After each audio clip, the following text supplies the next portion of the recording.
Good afternoon, everybody, and welcome to this EPALI webinar on community learning environments. Thank you for joining us from all over Flanders, the Netherlands, and beyond. Maybe I start introducing with myself and my colleague. My name is Madi Bolle, and I am the coordinator of EPALI Flanders, and Nick is part of the Dutch EPALI team. We have quite a full program for you today, and if it's okay now, you can see it already on the screen. We will start with an introduction to the theme of today, a general introduction that will be presented by my colleague Nick.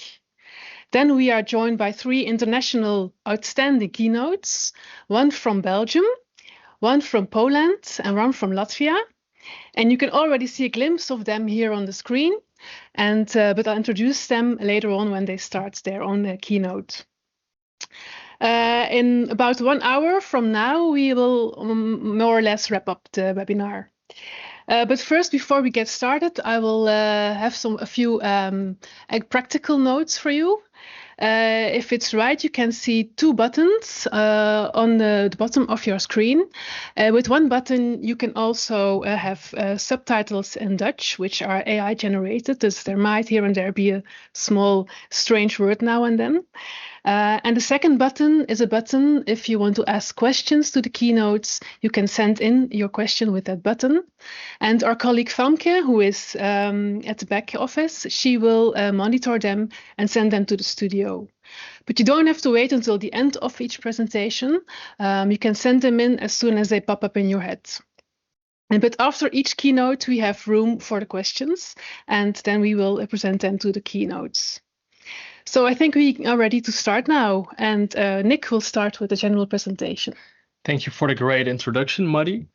Before we start with the three initiatives, I would like to briefly discuss the theme of today, community learning environments.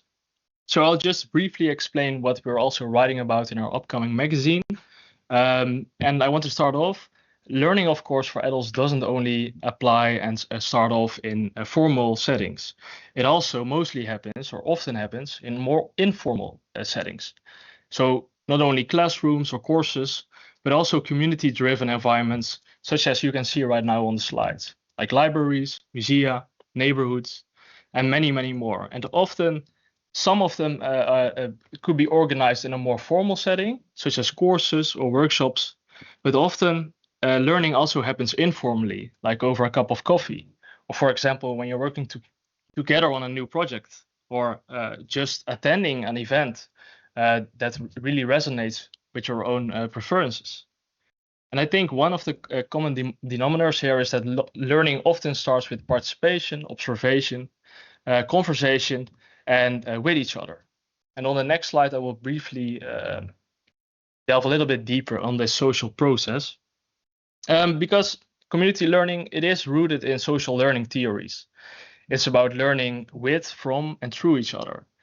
For example, by participating in a local repair cafe, by meeting new people, discussing together, but also reflecting and building relationships with each other.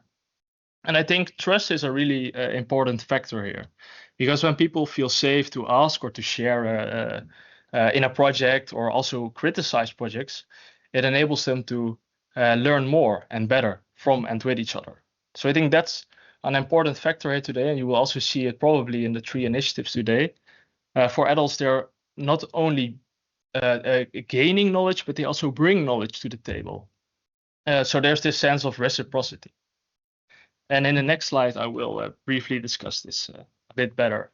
So what we see, and when we visited the literature and also looking at the term community learning environments, you kind of see multiple concepts in this theme, right? So for example, community learning is a bit more oriented towards the process, which I just described. But to get to that process, you need this structure, right? So learning communities, in a sense, they are more kind of like networks. They're built on trust. They're places, they're buildings, often where people have a shared identity or a shared interest to then, of course, bring knowledge and bring their expertise and share it with each other. But this also serves a broader purpose, which is more a social purpose. Community education is about learning that supports inclusion, for example, empowerment, and also participations.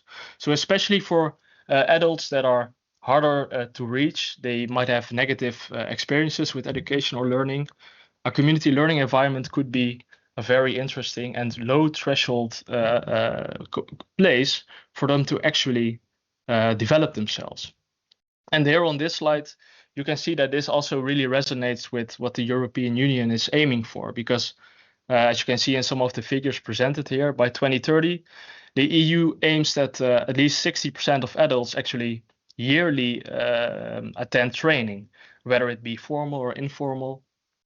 And that raises a question, right? Like, how do you reach all of the adults, especially those adults with, for example, a more negative orientation towards education or learning because of bad experiences, or maybe they're newcomers in a country?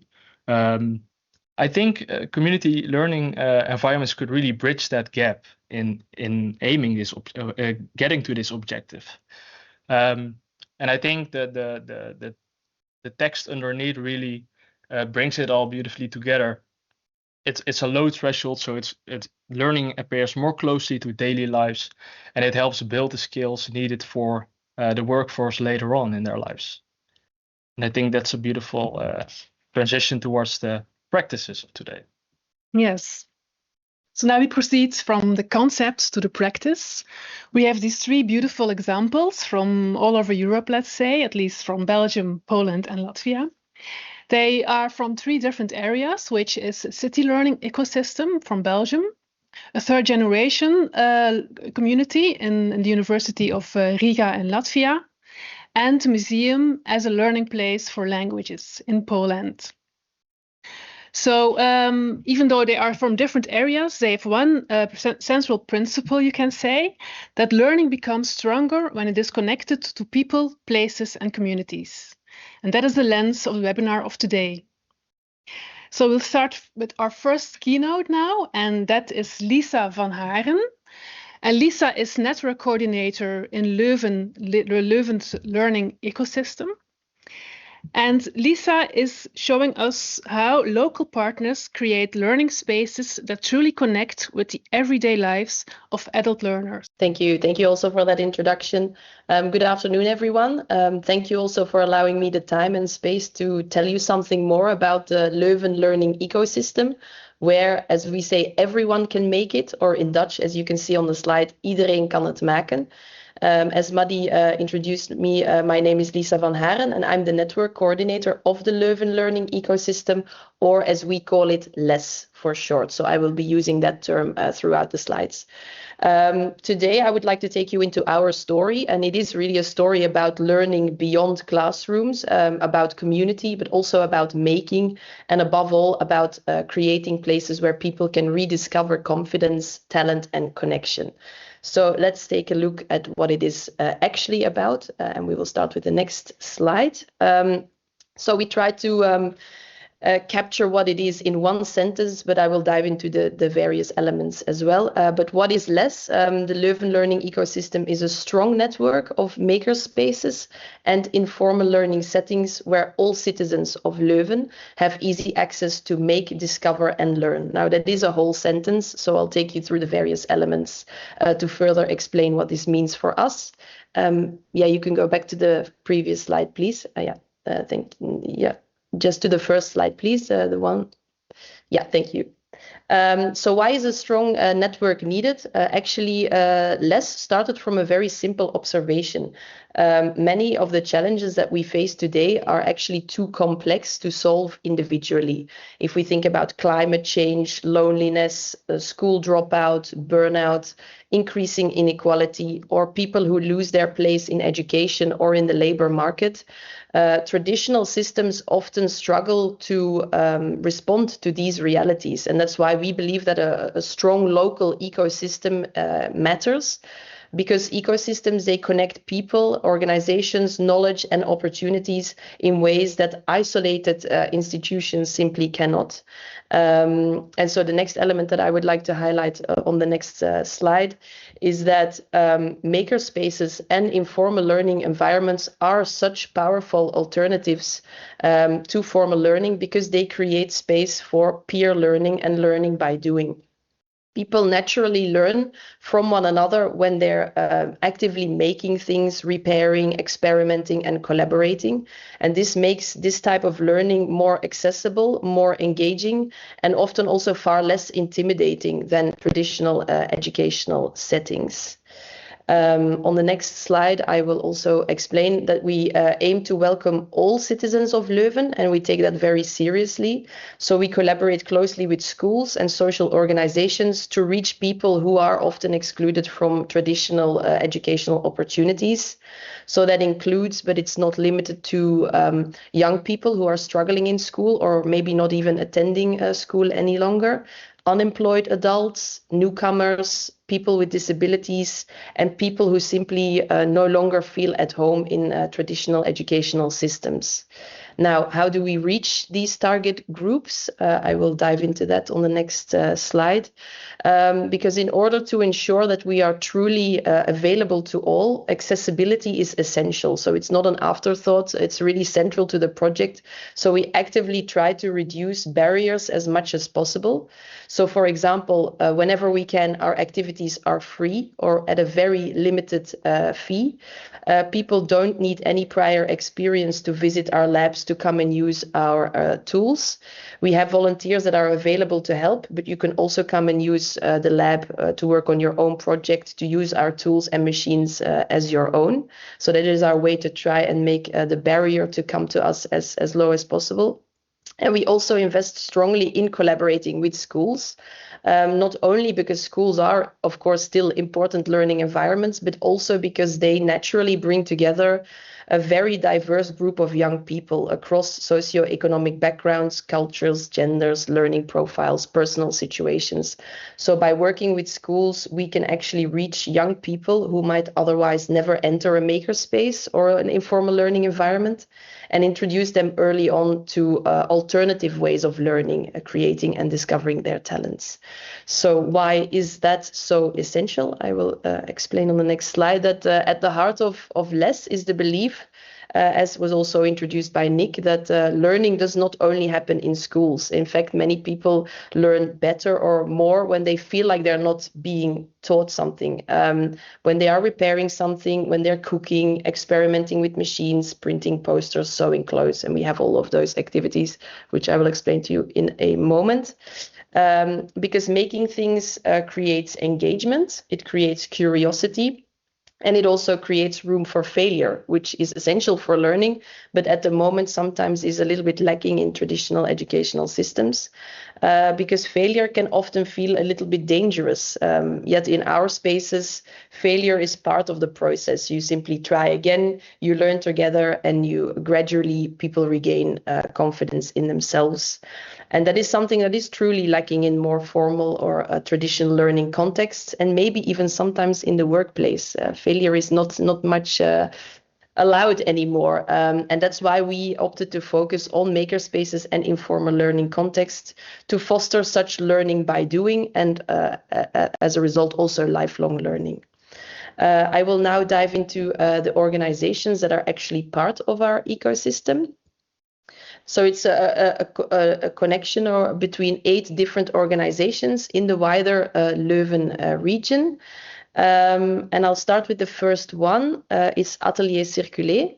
It focuses on circularity and sustainability. So by recuperating building materials, which they offer for secondhand sale through their materials bank, they aim to reduce the amount of building waste, as well as the accompanying pollution, primarily CO2 emissions.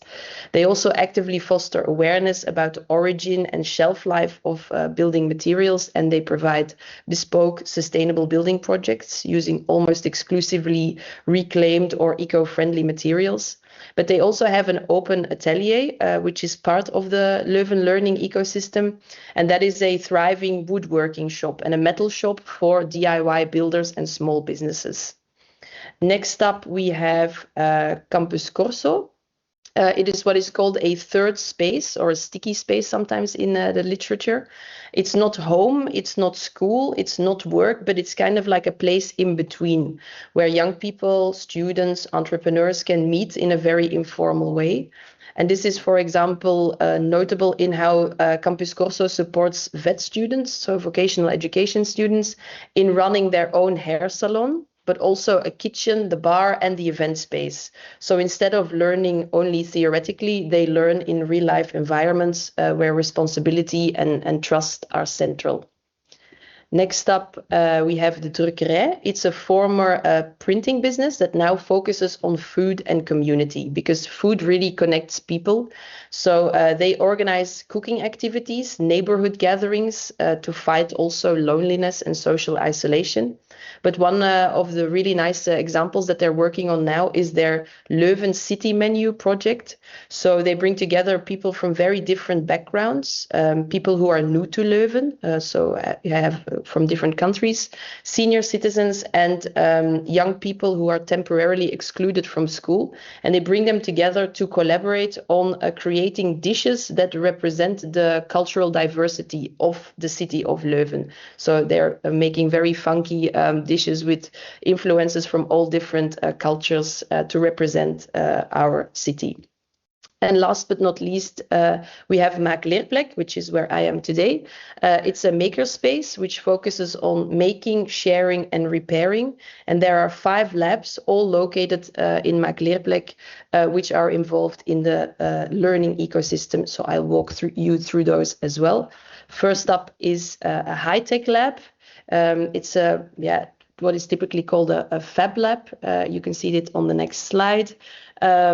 It's a lab for making with machines, so including a laser cutter, which you can see here on the picture, 3D printing, plastic recycling. I also have another photo of the laser cutter on the next slide. Yes, there it is.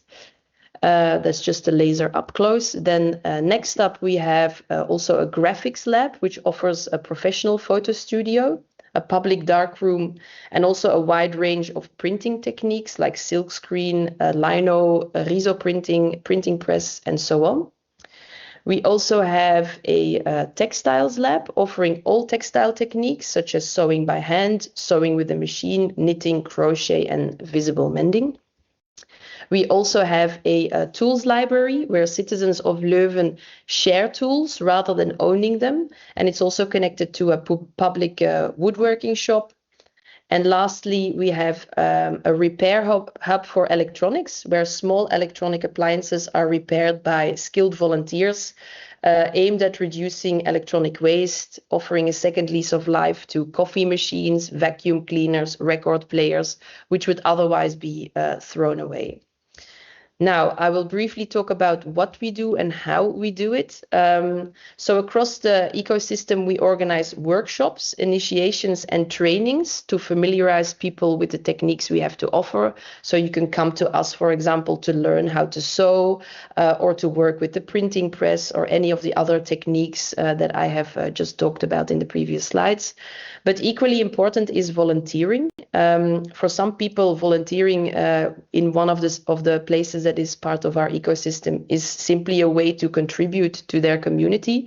But for others, it's also a safe and accessible first step back into society after difficult experiences with education, work, or mental health. And we offer them a warm, easygoing place to regain confidence in themselves by making things themselves or by sharing the knowledge that they might already have with others. And for others, we even try to employ them, especially those who have a distance to the regular labor market. And a key element to how we work is the fact that all organizations involved share the same principles. So I will briefly talk about them.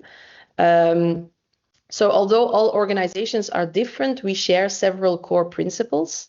First up is openness. So we try to make our spaces as accessible and as welcoming as possible.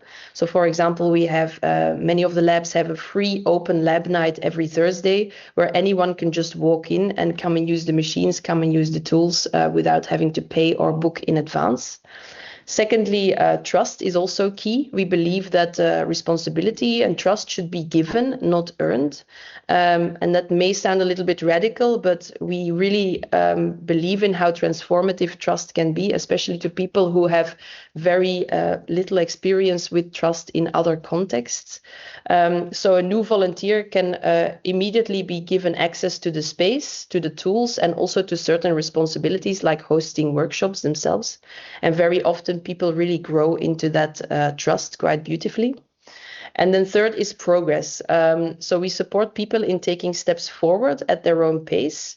So some people gradually move on from being a visitor, they just came to use the lab, to a volunteer. They teach what they know to others, to actually being an employee in any form that we can. While others just discovered talents that they never realized that they had, and they maybe go on to follow further pathways into more formal forms of education. So for example, someone comes in for a workshop to learn how to sew with a sewing machine. They discover while doing that they actually really enjoy that.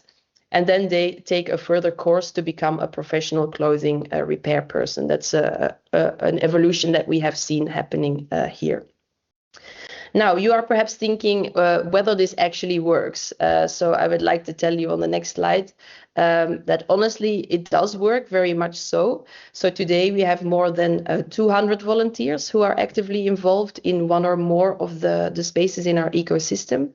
We have seen countless stories of people rediscovering their purpose, talent, confidence, and direction. Those might be people who had dropped out of school who are now going back to school because they engaged with what we are doing.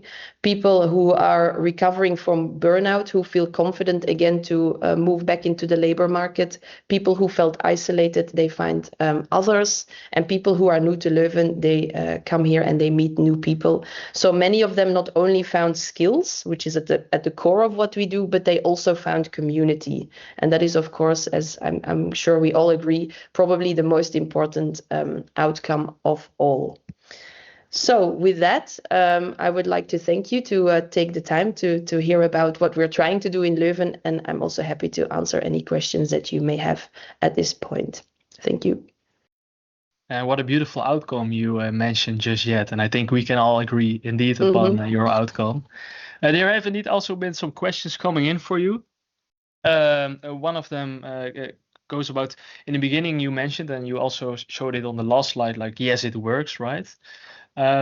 What were like first signals? Because now you have this beautiful outcome, but on your journey to this outcome, were there any signals during developing this initiative that were like, yes, this is really acknowledging that what we're doing is actually working? Well, that's a good question, and actually, yeah, how it evolved is that we're primarily informal learning settings, but and a maker space. But yeah, we've primarily focused on making things or supporting people in entrepreneurship or things like that. So it was pretty much skill oriented. For example, we have a laser cutter and we can teach people how to work on the laser cutter, but we didn't actually foresee that by just offering that and offering that in an accessible way, people would come here who are struggling in other contexts. We didn't necessarily have that in mind per se when we started this place, that also people who have lost their way a little bit at school or in the labor market would actually come here. But we've seen that just in terms of the audience that we, or the people that we welcome here, that there are quite a few people who are severely struggling in different ways. And of course, once we realized that, hey, we can actually do something pretty meaningful for this specific group of people, that was something that we then really wanted to foster and nurture and make sure that we do that responsibly. And that is kind of how this ecosystem then also developed. If we have the potential to support people who are struggling, why not do that with a group of organizations that are all doing that and do that together, and hopefully also even offer a better way of helping people along, and maybe even seeing them develop into other pathways. Although that's not the aim. We primarily just want to be an open space, but it doesn't need to go. Not everyone needs to come here and then develop back into formal education or reintegrate back into the labor market. That's not the aim per se. We have a follow-up question that I think also connects with this question and also a bit what you already said. So first of all, somebody said it is a very interesting and meaningful experience. So compliments to you, Lisa. But I wonder whether people come spontaneously and or whether you carry out specific actions to promote the activities and attract a specific audience. That's an excellent question, and definitely we have to also really network. So that's also why my role is network coordinator.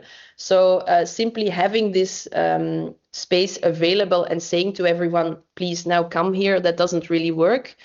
So we really have also a lot of outreach to specific organizations to make sure that those people who we think have most benefit of being here can actually come here. So part of my role is to connect with all different types of organizations that represent certain groups of people.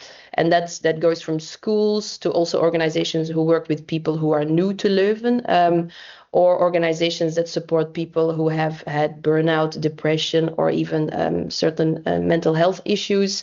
And we make sure that those organizations that represent or that support specific demographics know what we do, and then it's an easy way to kind of connect with them. So that's actually what a learning ecosystem or an ecosystem in itself is that we have in the core the maker spaces and the informal learning settings, but around that is a whole network of other organizations that we think might benefit from working with us. And that's a continual thing to reach out to them, make sure that they know what they're doing, invite us, etc.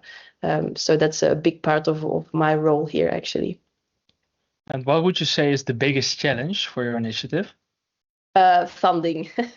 I think that funding is the biggest thing, because we try to be as accessible as possible, which means that we also want to make our activities as free as possible.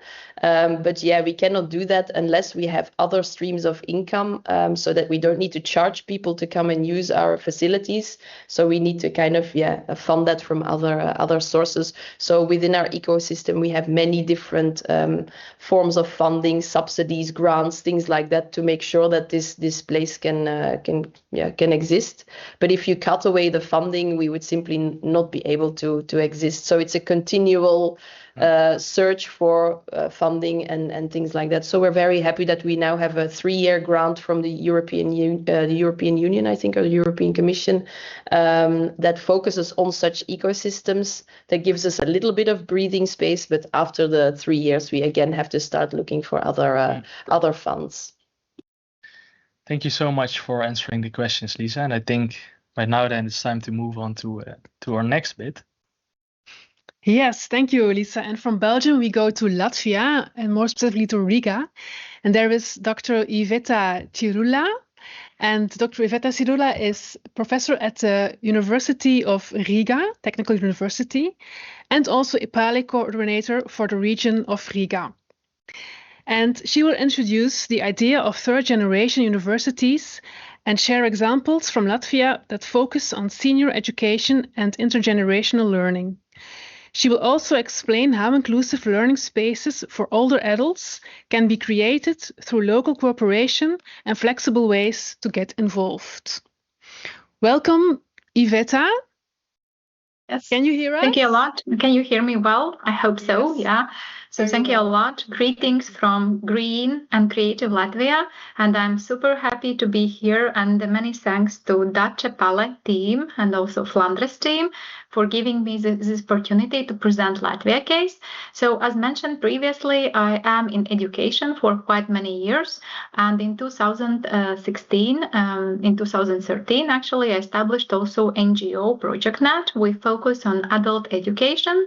And for last 5 years, I am representing also the EPALE family of Latvia, which is actually a great community learning place as well, not only third age universities. And if we move forward to the next slide, today I would like to bring to the respectful audience just one message: intergenerational open innovation in community learning. I will touch upon in the following minutes about multi-generational community concept we all know. The next step will be open innovation, what it is and what it does in community learning. Finally, third age universities, some examples how we are exploiting open innovation benefits. And finally, of course, I would like also to give a call for action, because as Lisa mentioned previously, sometimes we lack some resources, funding or facilities, and the open innovation approach is actually a great help in case we want to achieve something in community learning and particularly in adult education. Moving forward, the first message here today, it's about multi-generational community. You all may know that generations are split more or less 15-20 years in between, and now at this stage in our communities we have baby boomers, we may have also older generations like veterans, we have also Gen X and millennials or Gen Y, and finally also youngsters, Gen Z, and some digital babies coming soon also to the adult education after some years, or alpha kids. So what's important to mention here? Generations possess different knowledge capacity, as I was mentioned by Nick in the intro part. We are all the knowledge sources, which is super important. And all these generations are actually interlinked with this intergenerational learning, which is actually not new to the world concept. But for instance, in Latvia case, we are just starting to apply intergenerational collaboration also to elderly learning. I will explain in a later part of my presentation. But here we need to remember that strong communities are because they possess different competencies, different knowledge, and each generation is having their unique social habits to perceive information, to communicate, and also to collaborate. This is super important if we want to build a really efficient community learning places and spaces. Moving forward to the next slide, I would like in brief just to tell that third age universities are a lifelong learning concept arising from 1973 from France.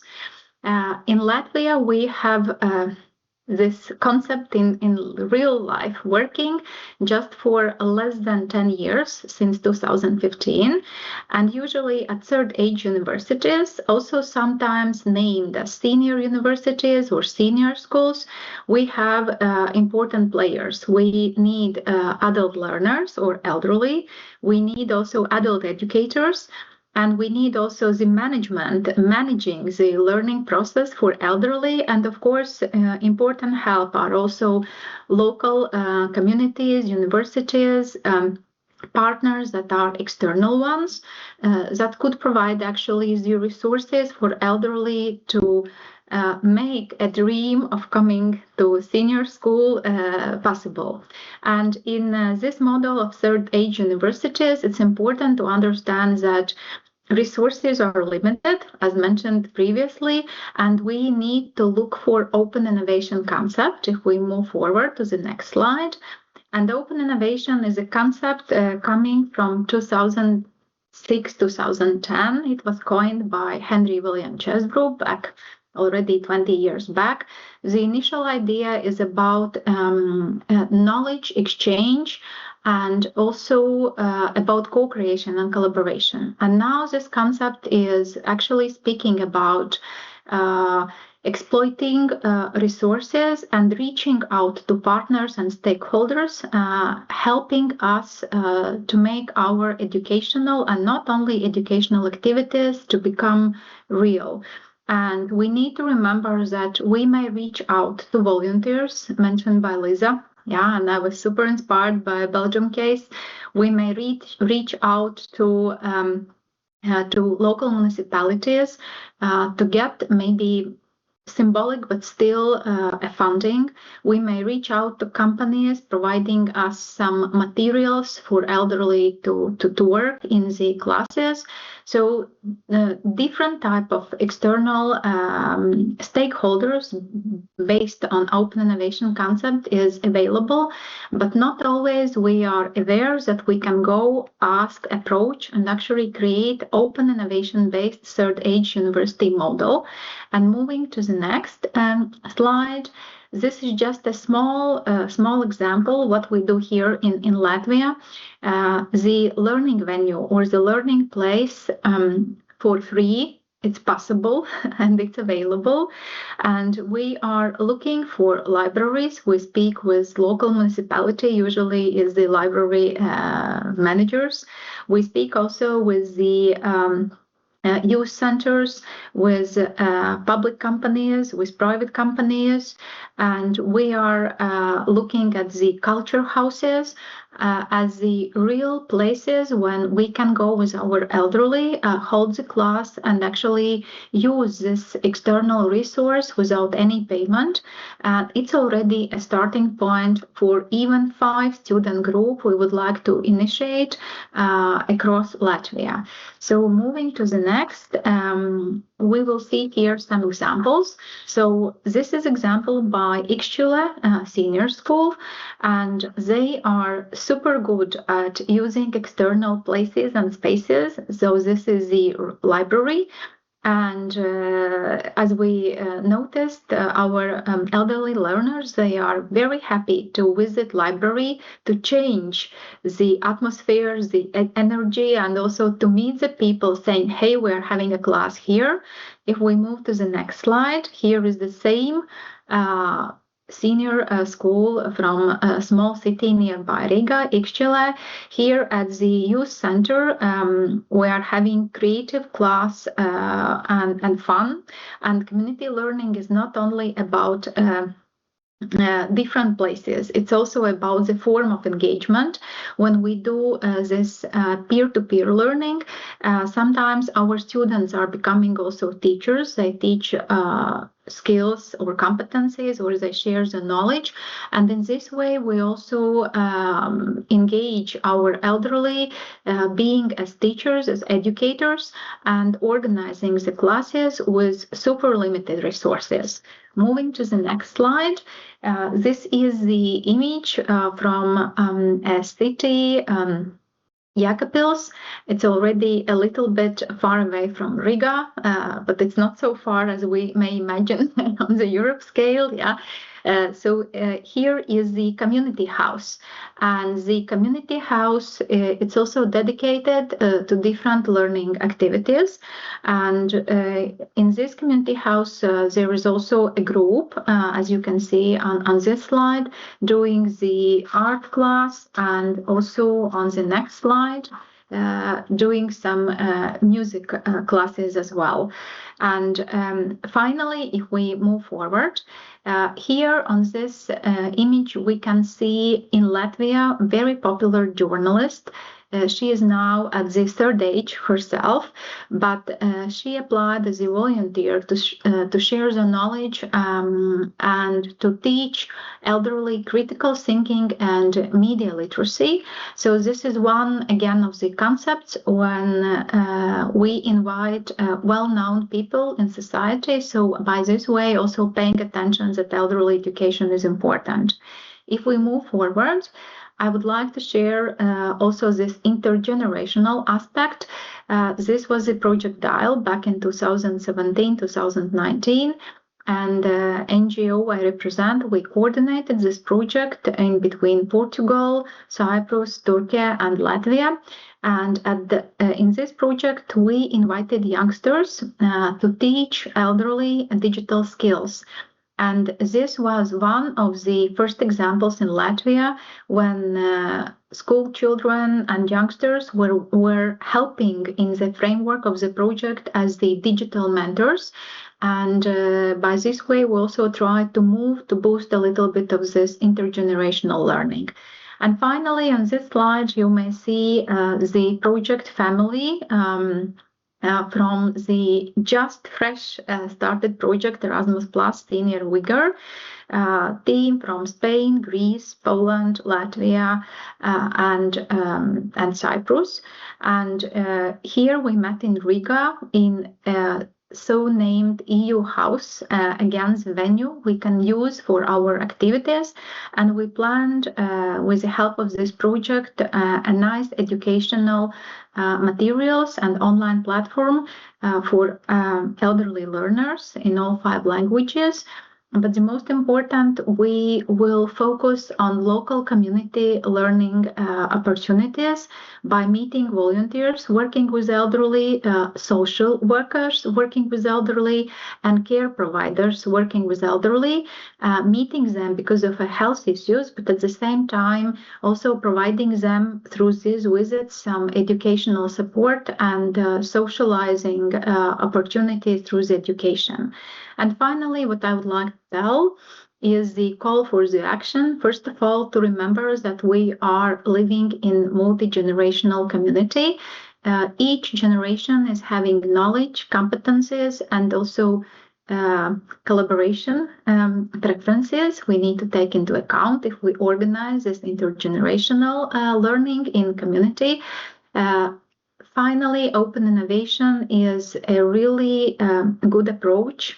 When we co-create, we exchange resources and we seek for the resources in other way we could maybe never ever gain unless we are not proactive, asking help and also providing win-win collaboration opportunities. And of course, third-age universities. If in your countries they are super developed, we still have some European countries when senior schools are just popping up in the recent 10 years. So it's really cost effective if we apply community learning principles and we start engaging elderly into the learning, by this way combating actually the social isolation and also sometimes discrimination towards elderly in education. So that's all by me. In case you have any questions, I'm here to answer. And just keywords, open innovation and intergenerational learning. That's all by me. Thank you a lot.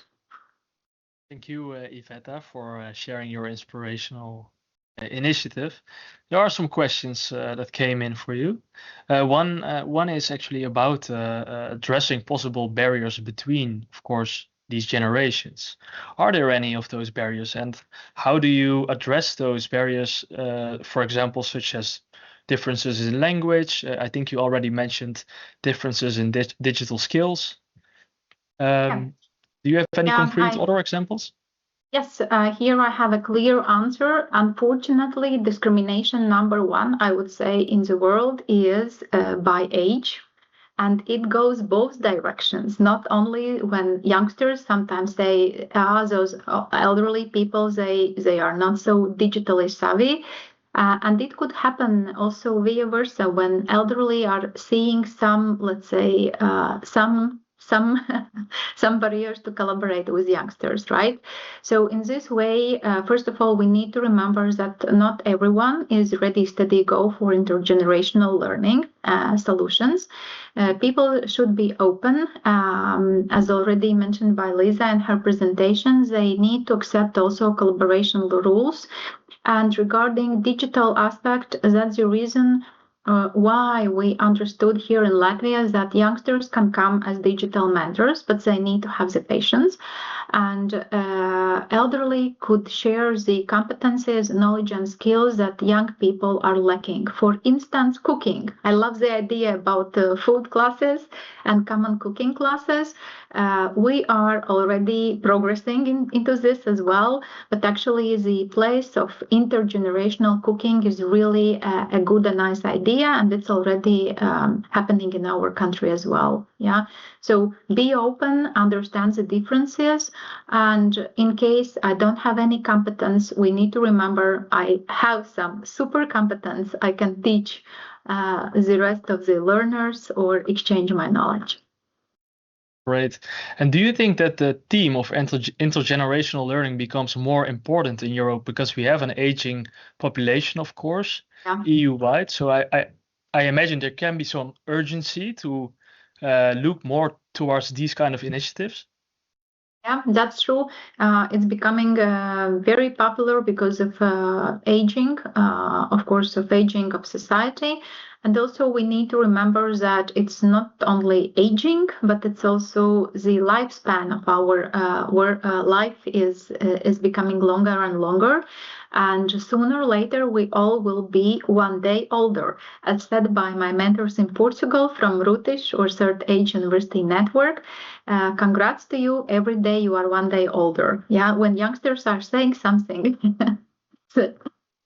they have some stereotypes about elderly. I always say them, congrats, you are 24 years older, 24 hours older than you were yesterday. Yeah, that's actually true. Yeah. All right, thank you. There was also a general question, not specified to you, Iveta, but if people can access the presentation, and you will get the presentation afterwards. So this was more like a common question. Thank you, Iveta. Welcome. So, yes, and then we go from Riga to Warsaw and to Katarzyna Jack-Kaplow. And Katarzyna works at the intersection of museums, libraries, and adult education. And today she'll show how a museum can become a safe and inclusive space where local people and migrants can learn, meet, and connect. Hello, Katarzyna. I think you're still unmuted.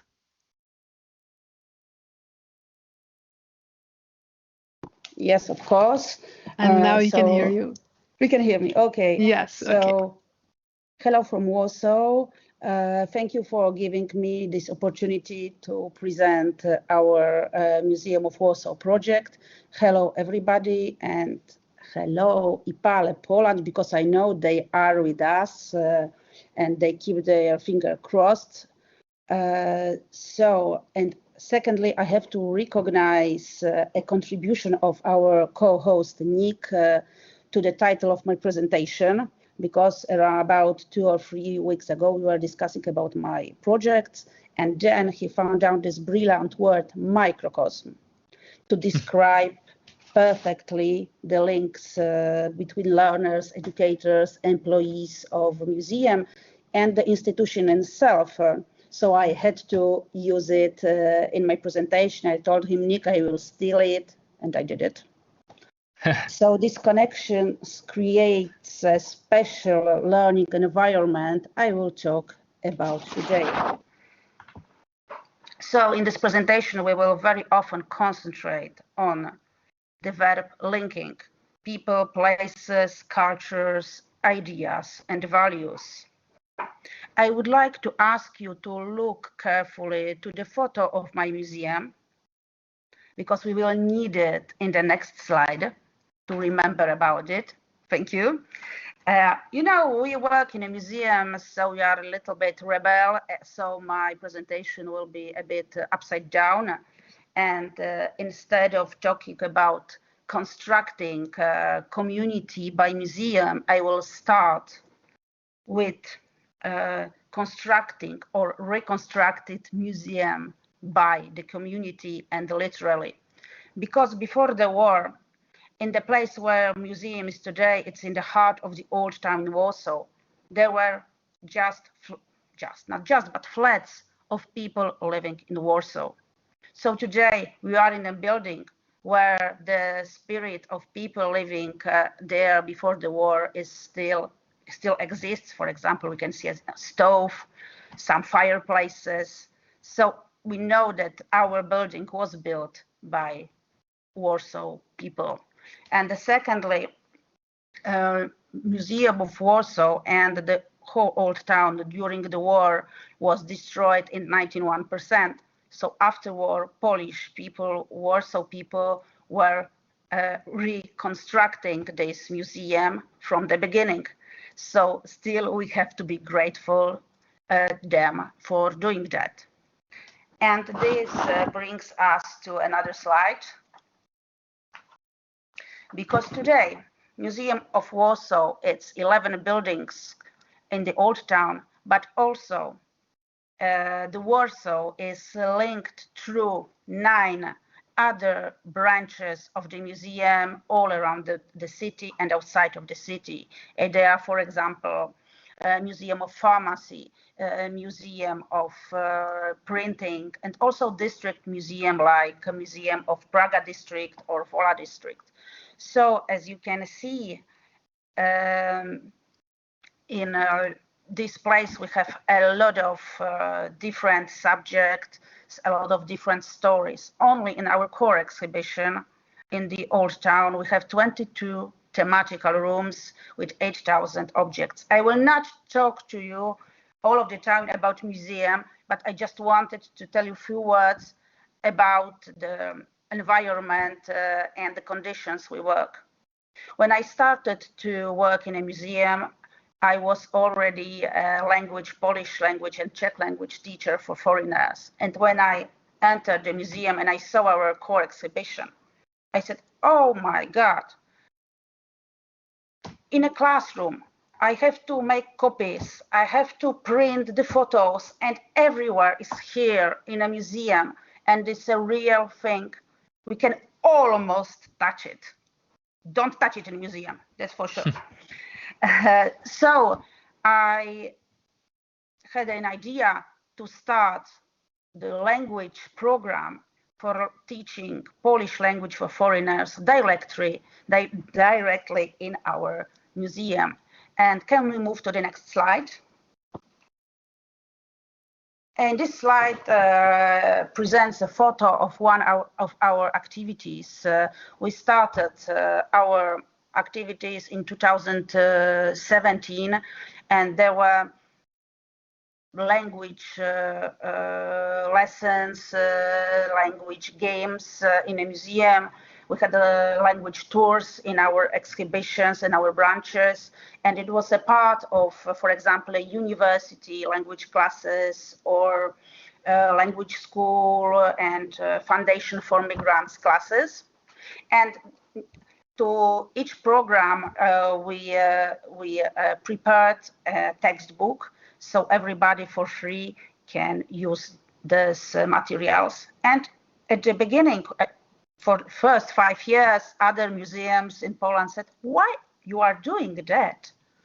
It's not the job of museum to teach a language. And I was trying to convince them that it's impossible to teach a language without linking to culture, and to teach culture without linking to language. But it wasn't that easy. But hopefully our museum and our director didn't listen to them. So we developed 3 big programs for adult learners, for children, and for professionals like educators and language teachers, to tell them how to teach art, how to teach language through art without being a historian of art, because that was the biggest challenge for everyone. For our project, we got in that moment 5 European language labels. So I think that people like them. Can we move to the next slide? But then the situation changed completely when the escalation of war in Ukraine became in 2022, because immediately in Warsaw and in whole Poland, we noticed a new audience, a lot of people from Ukraine coming to museum to know something about the place they came. So the best place was a museum of Warsaw. So because we had an experience how to deal with language and cultural differences, we decided quite immediately to start some projects for them. And first of them was My Museum, My Story. It was a project for Ukrainian women. And finally, it was a project for Ukrainian and Chinese women. Why Chinese women? Because in the same time, it became also our strong audience. In 2022, the COVID came back to China. So the students from the Warsaw University decided not to go home for vacations. And the university asked me, Kasia, maybe you could employ them somehow to do something interesting with Polish language during the vacation. I said, okay, why not? Let's do something together. So can we go to the next slide? So I met all of the group who wanted to work with us, and I said, okay, let's do something together. what do you want to do? And what a surprise, they wanted to prepare an exhibition. I said, oh my God, 2 months during vacations, everybody are out of the museum. How are we going to do it? But hopefully, everybody were so motivated that we did it. So in just 2 months, we had an intensive Polish language course, which led to prepare descriptions of some objects in our core exhibitions. Ladies in a project, they prepared the description, quite personal description. So they didn't write just this is the object from 19th century. No, they were talking what they think about it, what it means to them, and what they feel about it. And then we helped them with the reduction of the text. We produced it, we printed it, as you can see on the next slide. We also put everything in our core exhibition. Our chief curator helped ladies to. He taught them how to talk about their work, how to talk about exhibition. So everything finished well. So in 2 months we had a very big opening of our exhibition, and some of the ladies took for the first time in their life the microphone and they publicly spoke Polish. At the beginning of our project, the language barrier, the language stress was so big that they even didn't want to talk at all. And then at the end, they took the microphone and publicly they were talking about the ideas, the inspirations, about their descriptions. It was really touching moment. Can we move forward? And for the project, we used not only the exhibition, but all of the museum. Because in each museum you have a cafe, cinema, you have the library, ticket office. So it was the place when they could, in the same time, train the real life situations. And in this very safe environment, they could learn how to order a coffee. They could learn how to buy something in a bookshop. And they could try to do it in Polish. And they knew that there is no consequences because they are in the museum, so they know it's a part of project. But in the same time, the bookshop was real, so they could feel like in a real life, like they are training and go out to the shop and buy something else using Polish. Can we move? So our exhibition was presented for 6 months in a museum. During this time, ladies conducted some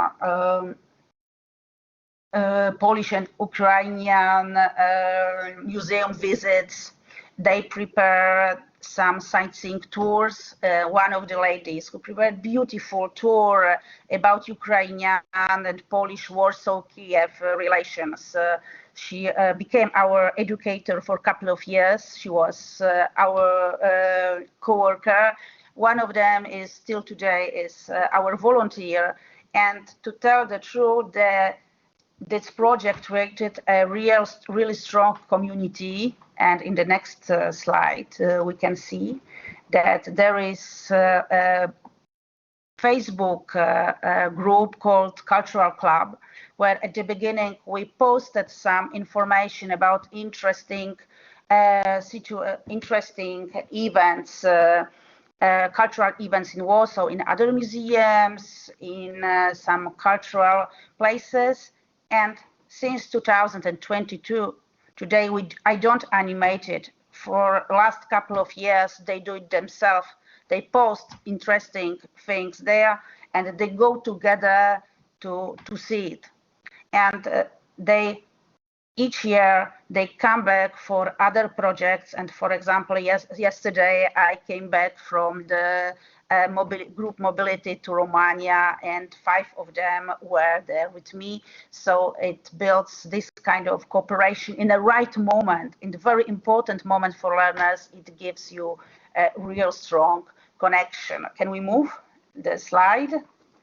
And during this project, I also conducted a scientific research. I had a series of interviews with them, and it showed, and I showed these interviews to psychologists working with people with migrant background and refugee background, and they said that this project helped them to break this cultural shock and the communication barrier, and gave them this feeling of safe space where they can go back when it's the moment they are in a bad moments, and it gives them a peace. And that's true, because today they come back just for a coffee to my museum. They call me, we meet. So I think it's true. And the last slide, finally.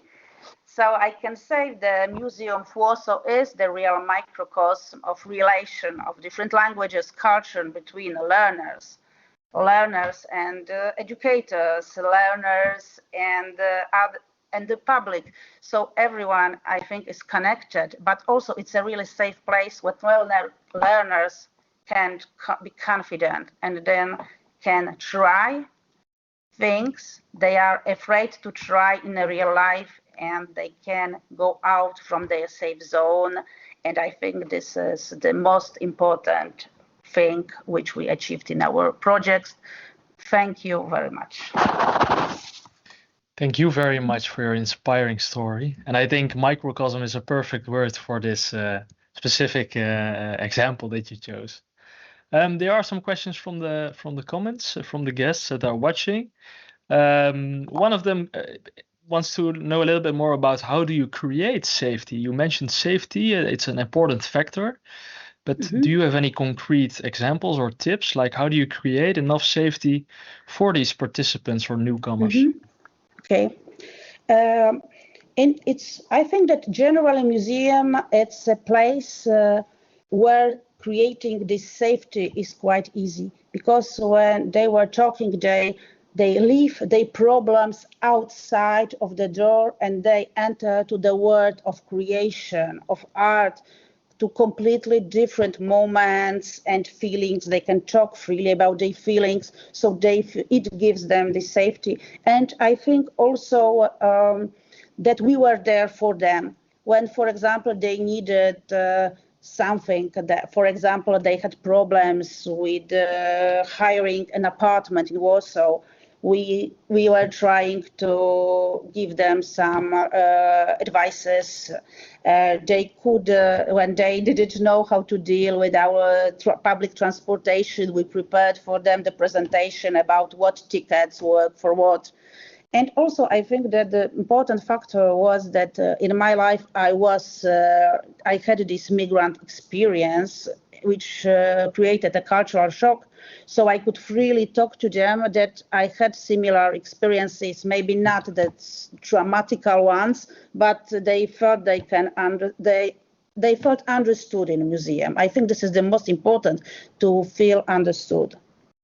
Yeah, and also to create an environment where there's space to be understood, hearing you say. I'm also curious, or one of the comments also asked, so what does community mean in this project? Is it the group of participants, the museum team, the city, or are all these layers connected with each other? Okay, I will ask you if I understood well, because I feel I have some connection problems. Is it the question about what I mean about community? What community is? Is it the learners? Yes. Yeah. Learners or everybody? Yeah. Exactly. Okay. Yeah. I think that it is everything.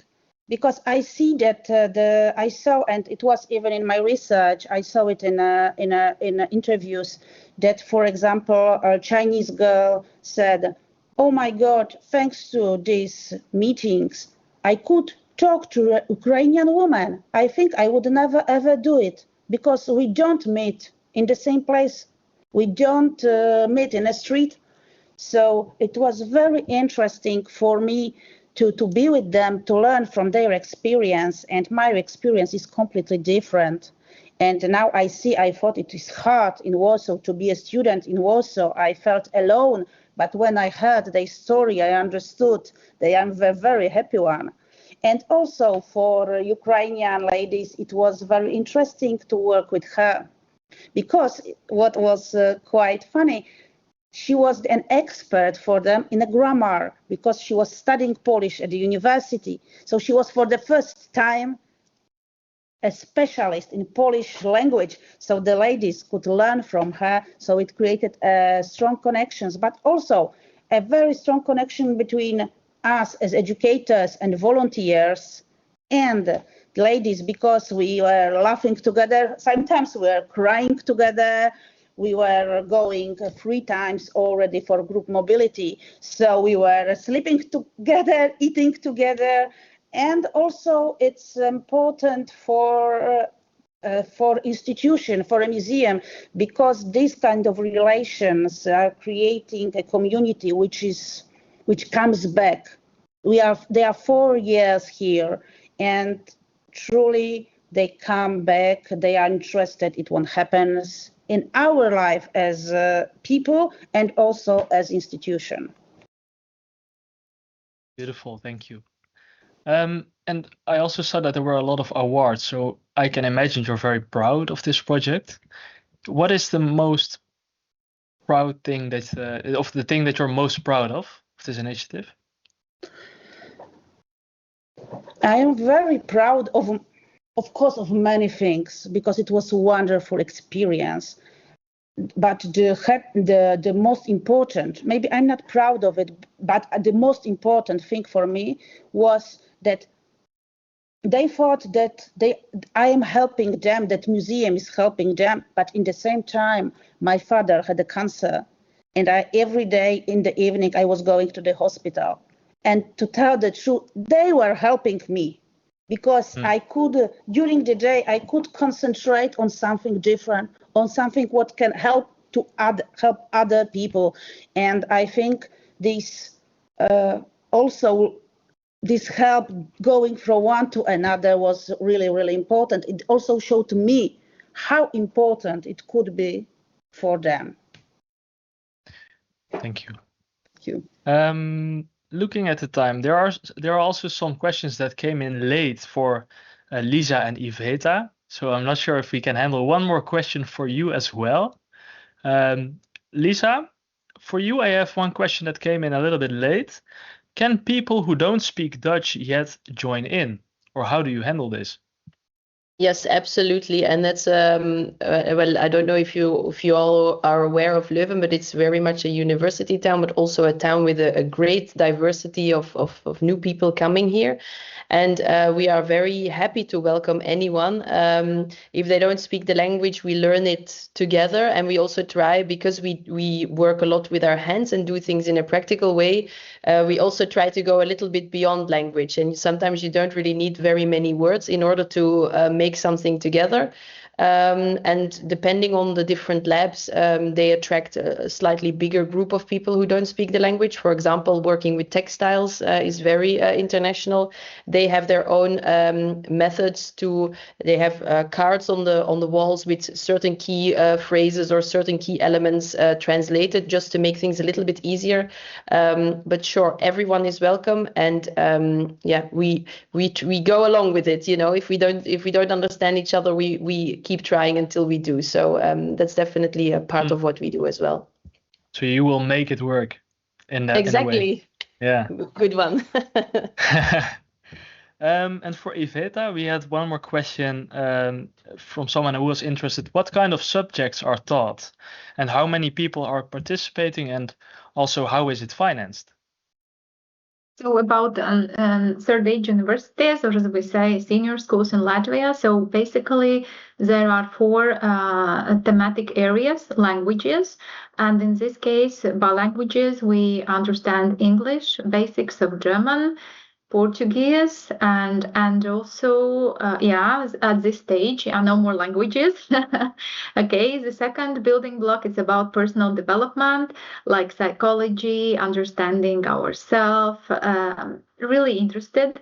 The next one is about active lifestyle, including cooking and sport activities. Yeah, and finally, digital competences, which is quite important for elderly if they are really representing already generations, as we say, veteran generation, being aged 80 plus. Yeah, so this about learning content. And about financing, we have financing model named Zero, and I explain what does it mean. We need one volunteer, a crazy one in community, that says, I will organize a group.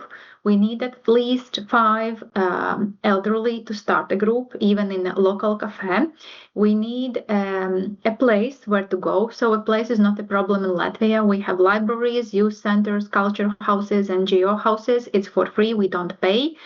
And finally, the teacher usually could be also invited as a volunteer from the local community. And we name this initial stage of senior school. We do not yet say third age university, because university is a little bit broader concept.